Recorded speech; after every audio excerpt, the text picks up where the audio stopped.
I may have an idea here. I'm just thinking out loud now. That seems to me that it's up to us to convince this gentleman that we're right and he's wrong. Maybe if we each took a minute or two, try it on for size. Okay, let's start it off.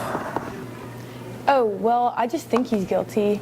I thought it was obvious. Well, no one proved otherwise. Nobody has to prove otherwise. The burden of proof is on the prosecution. The defendant doesn't even have to open his mouth. That's in the Constitution, the Fifth Amendment. You've heard of it. Well, sure, I've heard of it. I know what it is. Well, what I meant was, anyway, I just think he's guilty.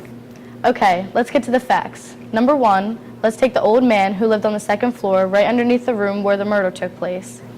At 10 minutes after 12 on the night of the killing, he said he heard loud noises in the upstairs apartment. He said he sounded like a fight.